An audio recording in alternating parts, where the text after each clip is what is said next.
seem like the type to love 'em, leave 'em, and disappear right after the song. So give me the night to show you and hold you. Don't leave me out here dancing alone.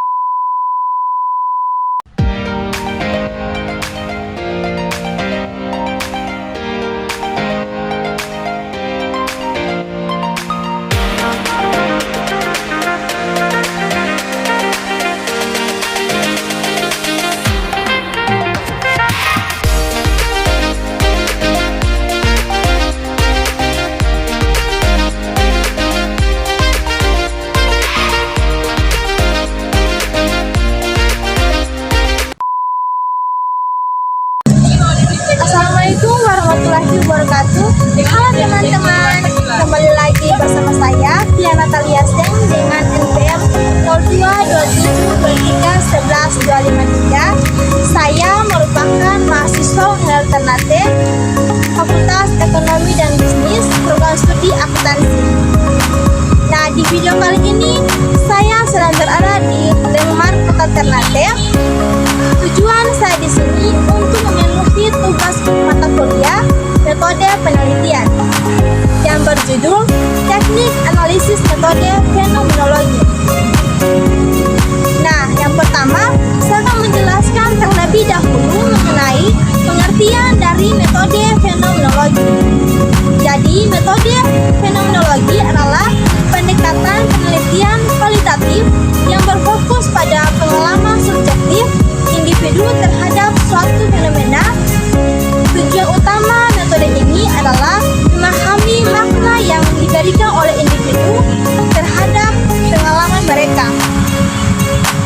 Fenomenologi pertama kali dikembangkan oleh Edmund Husserl dan kemudian dikembangkan lebih lanjut oleh tokoh seperti Martin Heidegger, Maurice Merleau-Ponty, dan Jean-Paul Sartre.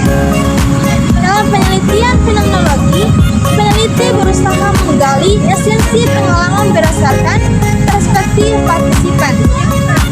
Yang kedua, saya akan menjelaskan mengenai jenis pendekatan fenomenologi. Ada dua pendekatan utama dalam fenomenologi. Yang pertama, fenomenologi deskriptif atau bisa disebut dengan Husserlian, menekankan pada perspektif atau approach yang menunda asumsi dan bias peneliti untuk memahami fenomena sebagaimana adanya, berusaha menemukan struktur esensial dari pengalaman. Yang kedua, fenomenologi hermeneutik yang disebut dengan Heideggerian, lebih fokus pada interpretasi makna dari pengalaman individu, tidak menggunakan berketik karena mengakui bahwa pemahaman selalu dipengaruhi oleh pengalaman dalam perspektif peneliti.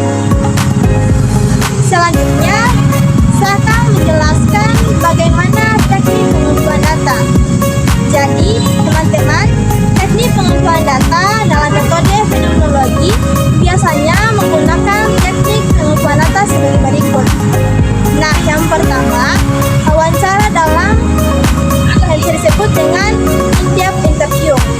Partisipan diminta menceritakan pengalaman mereka secara detail. Yang kedua, observasi. Bagaimana fenomena tersebut dialami dalam kehidupan nyata.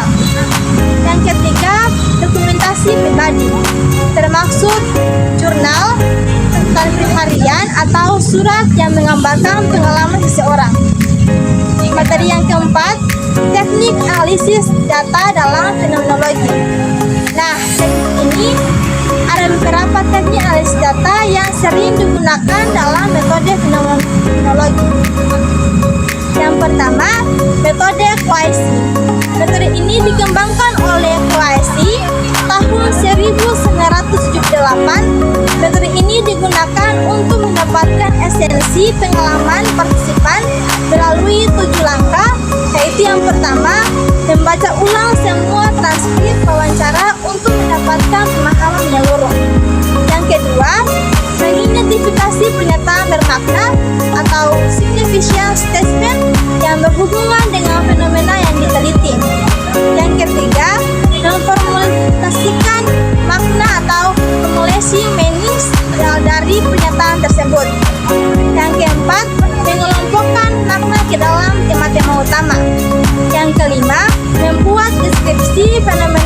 berdasarkan tema yang ditemukan. Yang keenam, menyusun deskripsi yang lebih menyeluruh dengan mempertimbangkan konteks pengalaman. Yang ketujuh, memvalidasi temuan dengan meminta umpan balik dari partisipan. Kedua, metode Georgi. Pendekatan yang dikembangkan oleh Amedeo Georgi ini terdiri dari 5 langkah. Yang pertama, membaca transkrip untuk memahami keseluruhan pengalaman.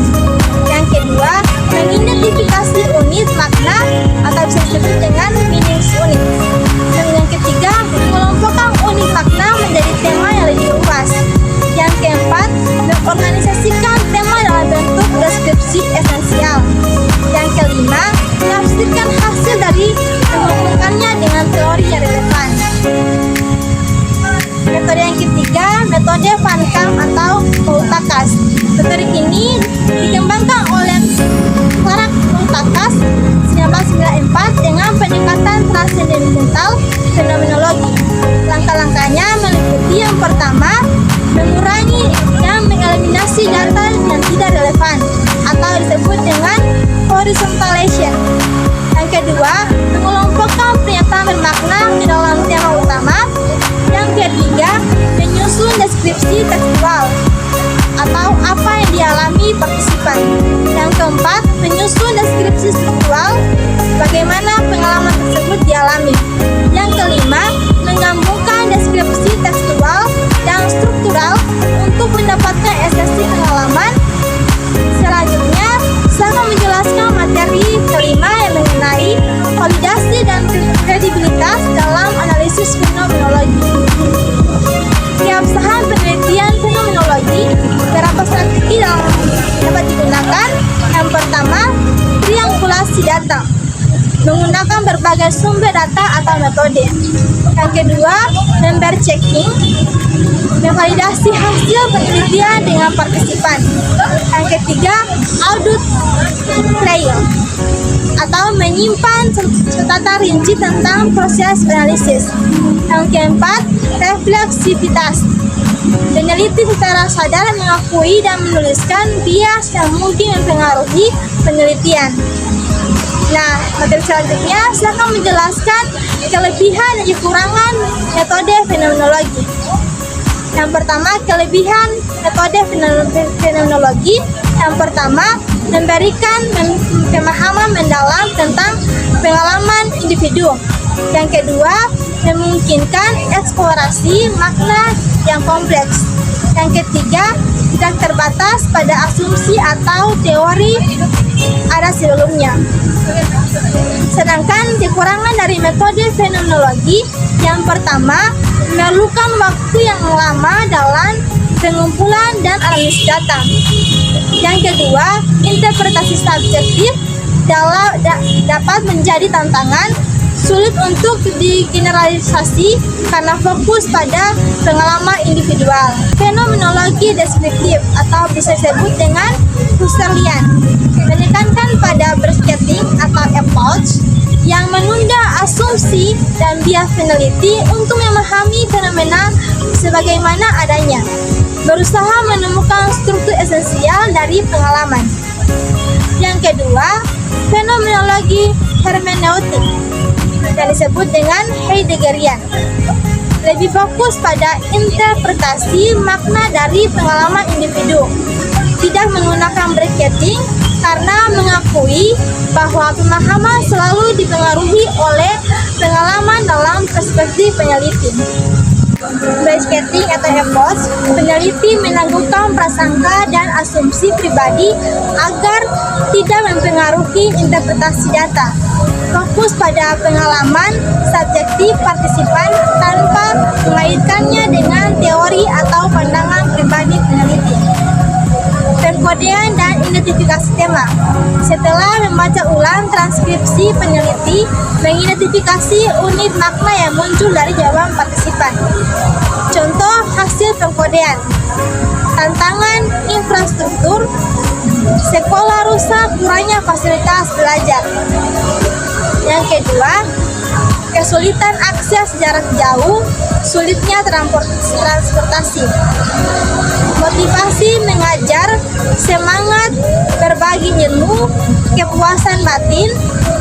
Yang ketiga, dukungan komunitas peran masyarakat dalam membantu guru. Yang keempat, kesejahteraan, gaji rendah, kurangnya tunjangan. Kemudian selanjutnya contoh kutipan dari partisipan. Saya harus berjalan 5 km setiap hari untuk sampai ke sekolah. Tema kesulitan akses. Yang kedua, sekolah kami sering kekurangan buku dan alat tulis. Tema tantangan infrastruktur. Murid-murid di sini sangat antusias belajar. Itu yang membuat saya tetap bertahan. Temanya motivasi mengajar. Deskripsi fenomenologis. Peneliti menyusun deskripsi dari pengalaman guru berdasarkan tema-tema yang ditemukan. Misalnya, yang pertama, guru di daerah terpencil menghadapi tantangan besar seperti keterbatasan fasilitas dan sulitnya akses, namun mereka tetap bertahan karena kecintaan terhadap pendidikan dan dukungan dari masyarakat sekitar. Meski kesejahteraan mereka kurang, kepuasan batin menjadi faktor utama yang mendorong mereka untuk tetap mengajar. Selanjutnya, sintesis struktur esensial, yang dimana menyusun kesimpulan umum dari penelitian berdasarkan tema-tema yang telah ditemukan. Menghubungkan pengalaman individu menjadi sebuah gambaran umum tentang fenomena yang diteliti. Selanjutnya, kesimpulan. Hasil penelitian menunjukkan bahwa pengalaman mengajar daerah terpencil penuh tantangan tetapi juga memiliki aspek positif berupa kepuasan batin dan dukungan komunitas. Kesimpulan ini memberikan wawasan tentang kondisi guru di daerah terpencil serta dapat menjadi dasar bagi kebijakan peningkatan kesejahteraan masyarakat dan guru. Itu adalah contoh penelitian fenomenologi yang lengkap dalam metode fenomenologi. Nah, materi selanjutnya saya akan menjelaskan kelebihan dan kekurangan metode fenomenologi. Yang pertama, kelebihan metode fenomenologi. Yang pertama, memberikan pemahaman mendalam tentang pengalaman individu. Yang kedua, memungkinkan eksplorasi makna yang kompleks. Yang ketiga, tidak terbatas pada asumsi atau teori ada sebelumnya. Sedangkan kekurangan dari metode fenomenologi, yang pertama, memerlukan waktu yang lama dalam pengumpulan dan analisis data. Yang kedua, interpretasi subjektif dapat menjadi tantangan, sulit untuk digeneralisasi karena fokus pada pengalaman individual. Jadi, kesimpulan dari materi ini, metode fenomenologi adalah pendekatan yang sangat efektif untuk pemahaman pengalaman manusia dari perspektif mereka sendiri. Dengan menggunakan teknik analisis seperti spekulasi, georgi, atau multakas, peneliti dapat mengungkap esensi pengalaman dan memberikan wawasan yang mendalam mengenai fenomena yang diteliti. Sekian penjelasan materi dari saya. Semoga apa yang saya sampaikan bisa bermanfaat bagi yang menonton dan juga yang menyimak. Saya Fiana Natalia Sen undur diri dengan akhir kata wassalamualaikum warahmatullahi wabarakatuh dan sampai jumpa pada part selanjutnya.